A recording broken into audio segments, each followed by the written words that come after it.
Washington Times has a story that there's a huge Obamacare surprise that's going to hit on Christmas Day or thereabout. Mark Meadows, Republican, North Carolina. If you like your health care plan, the Centers for Medicare and Medicaid Services has a Christmas surprise for you. When will this new president arrive? December 25th. In an ongoing effort to keep Obamacare numbers elevated, the Centers for Medicare and Medicaid Services has embarked on the next step of its government takeover of health care. It seems that the Centers for Medicaid Services taking a page from Jonathan Gruber's book.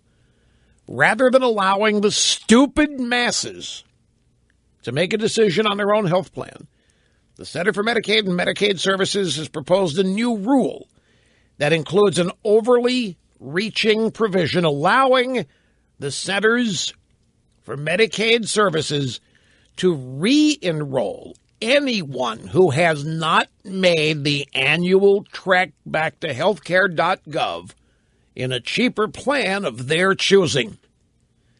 That's right. On December 25th, the government just might choose your plan for you, perhaps limit access to your doctor, and ultimately make the decision on what is best for you.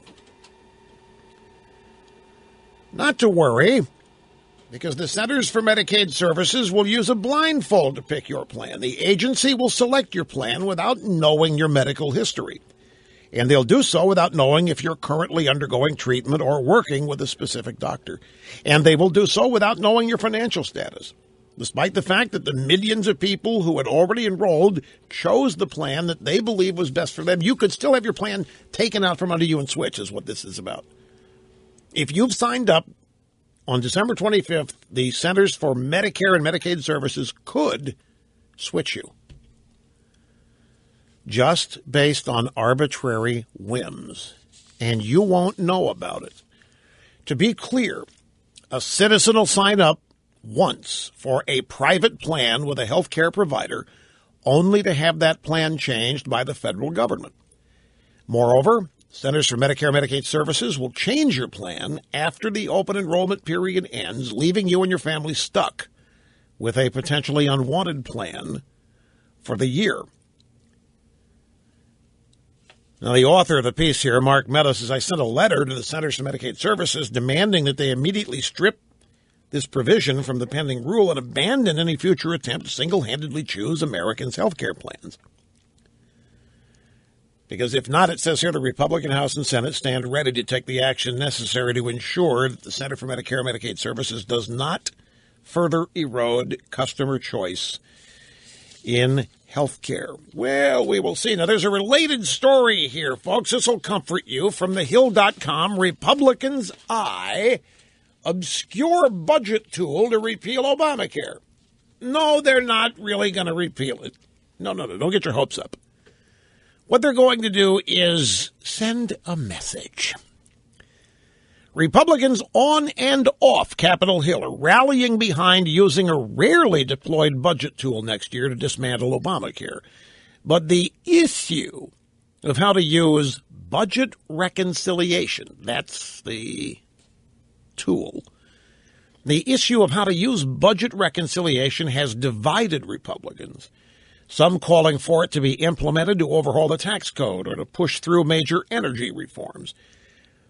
Now, budget reconciliation is useful because it could allow newly empowered Senate Republicans to pass legislation with a 51-vote simple majority instead of the usual 60 votes, which, of course, would greatly increase the chance of moving legislation to Obama's desk.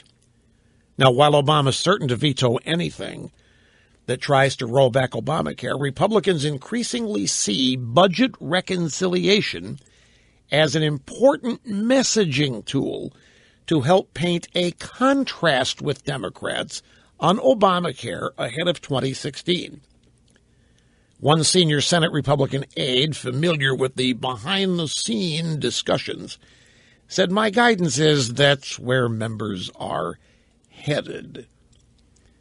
What he means is not actually doing anything, but talking about it to send a message. In other words, Republicans aren't really going to repeal. They're just going to pretend. They're going to act like it because this is how we would do it. And the reason is to show you they oppose it while not stopping it.